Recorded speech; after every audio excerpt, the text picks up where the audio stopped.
معزز سامعین گرامی قدر، سیرت النبی کے اندر نبی کریم صلی اللہ علیہ وسلم کی مدنی زندگی کے ابتدائی حالات کو آپ کے سامنے رکھا، 2 ہجری کے بعض اہم واقعات کو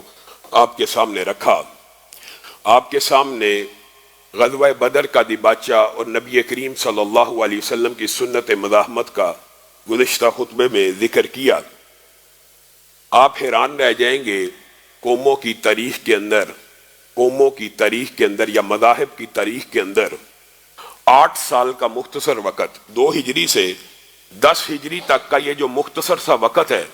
یہ قوموں کی زندگی میں کوئی لمبا وقت یا مدت نہیں مانی جاتی، لیکن ان 8 سالوں میں رسول اللہ صلی اللہ علیہ وسلم نے جہاد اور قتال کے ذریعے، سنت مزاحمت کے ذریعے، غزوہ اور سرایا کے ذریعے ایک انقلابی کیفیت کو بپا کیا، یہاں تک کہ ان 8 برسوں کے اندر وہ مسلمان جو گنتی میں تھے لاکھوں کی تعداد میں پہنچ گئے، لاکھوں کی تعداد میں ان 8 سال کے اندر پہنچے۔ اور یہ ایک اللہ کی مدد بھی ہے، اور ایک رہتی دنیا تک امت کو کچھ سبق بھی سکھلانے مقصود تھے۔ نبی کریم صلی اللہ علیہ وسلم نے مکی زندگی کے اندر جو صبر کا مظاہرہ کیا، استقامت کا مظاہرہ کیا،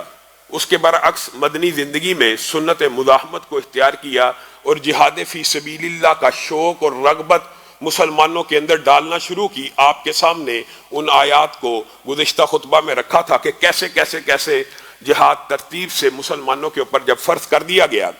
تو رسول اللہ صلی اللہ علیہ وسلم نے ان کے اندر طمع، لالچ، ہرس اس جہاد کی اور قتال کی مختلف احادیث کے ذریعے، اللہ کے فرامین کے ذریعے مزید اجاگر کی، اور یہ بھی کہا ایک وقت آئے گا کہ تم مال و دولت کے پیچھے پڑ جاؤ گے، گائے بیل کی دموں کو پکڑ لو گے، یعنی زراعت کی طرف توجہ کر لو گے، دنیا کے پیچھے بھاگنا شروع کر دو گے، مال و دولت کے انبار اپنے گھروں میں لانا شروع کر دو گے، ذلت اور پستی تمہارا ایسا مقدر ہو جائے گی، تمہارے نصیبے میں آ جائے گی کہ جب تک تم اپنے دین کے اوپر واپس نہیں آؤ گے تم کبھی عروج نہیں پاؤ گے۔ آج مسلمان انہی حالات کا شکار ہیں۔ وہ دین میں واپسی کیا ہے؟ تو رسول اللہ صلی اللہ علیہ وسلم نے فرما دیا وہ جہاد فی سبیل اللہ ہے۔ بعض جگہ جہاد فی سبیل اللہ کو دین بھی کہا گیا، اور دین میں واپسی، دین میں پورے کا پورا آ جانا، اس سے مراد بھی جہاد فی سبیل اللہ بعض حدیثوں میں لی گئی۔ جب تک تم جہاد فی سبیل اللہ کی طرف نہیں لوٹو گے تمہاری عظمت رفتہ واپس نہیں آئے گی۔ اور یہاں پر یہ بات گزشتہ خطبے کے آخر میں رکھی تھی کہ من مات ولم یغزو ولم یحدث نفسه بالغزو مات علی شعبۃ من نفاق، کہ جو بندہ دل کے اندر بھی دشمن کے ساتھ لڑائی کی پریپریشن یا تیاری نہ کرے۔ ایک بات یاد رکھیے، شریعت کا ایک مزاج ہے کہ شریعت دشمن سے ہر وقت ملاقات کی خواہش کی طرف متوجہ نہیں کرتی۔ شریعت کا یہ مزاج ہے کہ بندہ ہر وقت دشمن سے مدبھیڑ یا دشمن کے مقابلے کی دل میں خواہش نہ رکھے، لیکن اس حدیث کا مطلب یہ نہیں ہے کہ انسان تیاری بھی نہ کرے۔ دل میں تیاری یہ ہونی چاہیے کہ اللہ تعالیٰ آزمائش سے بچائے، اللہ تعالیٰ دشمن کے حملوں سے بچائے، لیکن اللہ اگر دشمن حملہ کر دے گا تو پھر میں پشت نہیں پھیروں گا، پھر میں اس سے لڑوں گا بھی، اور تیرے دین کے لیے اس کے ساتھ تلوار کو بے نیام بھی کروں گا، قتال بھی کروں گا، جہاد بھی کروں گا۔ دشمن سے مدبھیڑ یا اس سے لڑنے کی خواہش اس طرح کرنا کہ وہ میرے پہ حملہ آور ہو جائے، یہ شریعت کا مزاج نہیں ہے۔ لیکن جو مجاہد فی سبیل اللہ، جو سولجر ہے، اگر وہ یہ نیت کرتا ہے کہ دشمن میرے مقابلے میں آئے اور میں اس سے قتال کروں، یہ نیت جائز ہے۔ میں عمومی مزاج کی بات کرتا ہوں۔ پھر شریعت نے بہت سے احکامات جہاد فی سبیل اللہ کے حوالے سے یوں بھی بیان کر دیے، یہاں تک کہ اس کی بعض جزیات کو بھی بیان کیا۔ یہ ایک لمبا چوڑا اکیڈیمک موضوع ہے، لیکن مختصر چونکہ سیرت کے باب میں آیا ہے اس لیے آپ کے سامنے مختصر سا رکھتا ہوں کہ شریعت نے جہاد کی بعض جزیات کو بھی بیان کیا۔ وہ کس طرح؟ یہ بھی بیان کیا اگر آپ کے مقابلے میں، ایک کے مقابلے میں 10 کی تعداد ہو، اول اسلام میں یہ شرط تھی کہ ایک کے مقابلے میں 10 دشمن کے سولجر ہوں، ایک سپاہی کے مقابلے میں 10 دشمن کے سپاہی ہوں تو آپ کے اوپر جہاد فرض ہو جاتا ہے۔ پھر اللہ تعالیٰ نے مسلمانوں کے حالات، واقعات اور مسلمانوں پہ نرمی کرتے ہوئے اس جز کے اندر بھی تخفیف کی اور کہا کہ میں اب تمہارے اوپر تخفیف کرتا ہوں، اور اب ایک سپاہی کے مقابلے میں 2 سپاہی ہوں تو تمہارے اوپر جہاد فرض ہے۔ اب یہ ایک بڑی لمبی چوڑی بحث ہے، لیکن اس کا خلاصہ آپ کے سامنے رکھتا ہوں کہ ان باتوں کا مفہوم کیا ہے۔ ایک کے مقابلے میں 2 سپاہی ہوں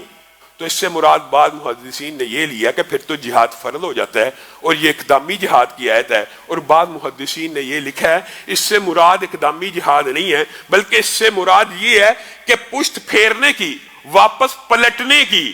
یعنی ایک تو ہے پشت پھیر کے بھاگ جانا، یہ تو اسلام میں حرام ہے کلی طور کے اوپر، ایک ہے واپس پلٹنا اور اس تدبیر کے ساتھ کہ میں دوبارہ حملہ کروں گا، جھپٹ کر پلٹنا اور پلٹ کر جھپٹنے کی نیت سے لشکر کو واپس لے جانا، یہ اس کی شرط ہے۔ اگر ایک کے مقابلے میں 2 سپاہی ہوں تو پھر آپ واپس بھی پلٹ نہیں سکتے حکمت کے طور کے اوپر۔ بعض محدثین نے اس کی یہ بھی تشریح کی ہے کہ یہ واپس پلٹنے کا نصاب بیان کیا گیا ہے کہ واپس تب پلٹا جائے گا جب ایک کے مقابلے میں 3 ہوں گے، ایک کے مقابلے میں 4 ہوں گے، تب بھی جو ڈٹ جائے، جو ثابت قدم رہے تو جائز ہے، لیکن اگر واپس پلٹے گا اس کے اوپر کوئی عذاب اور عتاب نہیں ہے۔ اور بعض نے کہا یہ دشمن کی کلی تعداد کے اوپر ہے کہ مسلمان 1 لاکھ ہیں، دشمن 2 لاکھ ہیں، وغیرہ وغیرہ۔ یہ ایک لمبی چوڑی بحث ہے، جو اس کو تفصیل سے پڑھنا چاہتا ہے وہ پڑھ لے۔ مراد یہ ہے، بعض دیگر احادیث اس بات کے اوپر بھی دلالت کرتی ہیں کہ حقیقت یہی ہے کہ یہ واپس پلٹنے کا ایک نصاب بیان کیا ہے کہ مسلمانوں کو کبھی بھی پسپائی اختیار نہیں کرنی چاہیے اگر دشمن کا آمنا سامنا ہو جائے، کیونکہ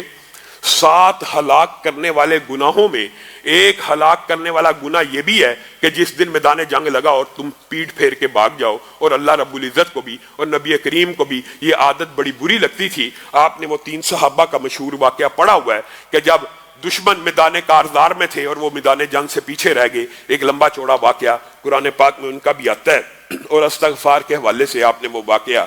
اکثر اوقات علماء سے سنا ہوگا۔